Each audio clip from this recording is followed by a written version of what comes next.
So when we first talked, I mentioned, so the first time that I read or listened something about this topic of mastermind was from Napoleon Hill, Think and Grow Rich.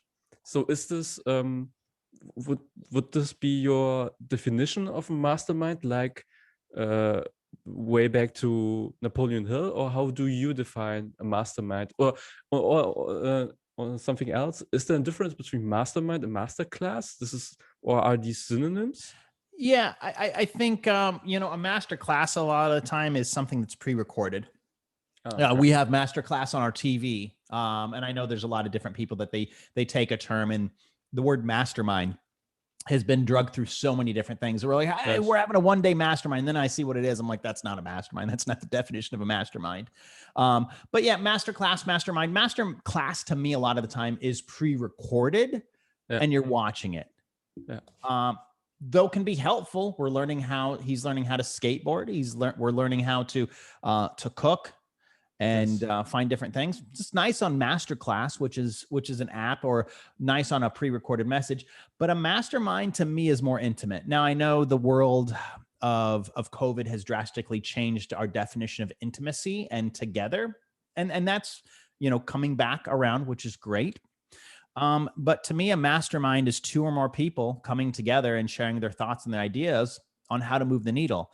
Napoleon Hill had it right. In my podcast, it's called The Mastermind Effect, where I get to interview the top coaches and masterminds around the world. And one of the questions that we talk about in there is probably the first mastermind, and this isn't to get religious, but the first mastermind was probably the apostles.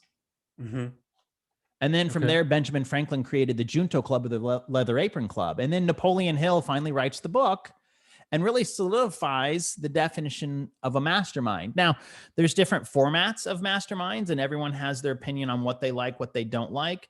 But it consists to me of two or more people at least coming together. Now, here's the thing that you'll find people who do masterminds, and I'm not as big of a fan of this.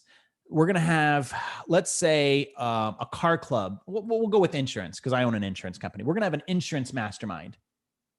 And all we have in that room is everyone in the same industry. Let's say you have 10 people in a room.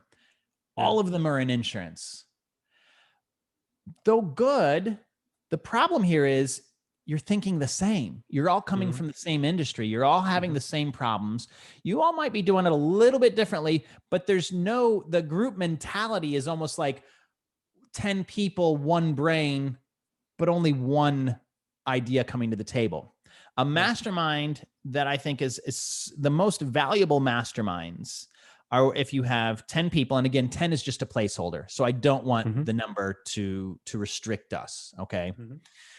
10 people, 10 different industries, and sitting there, and I call it my Rubik's Cube.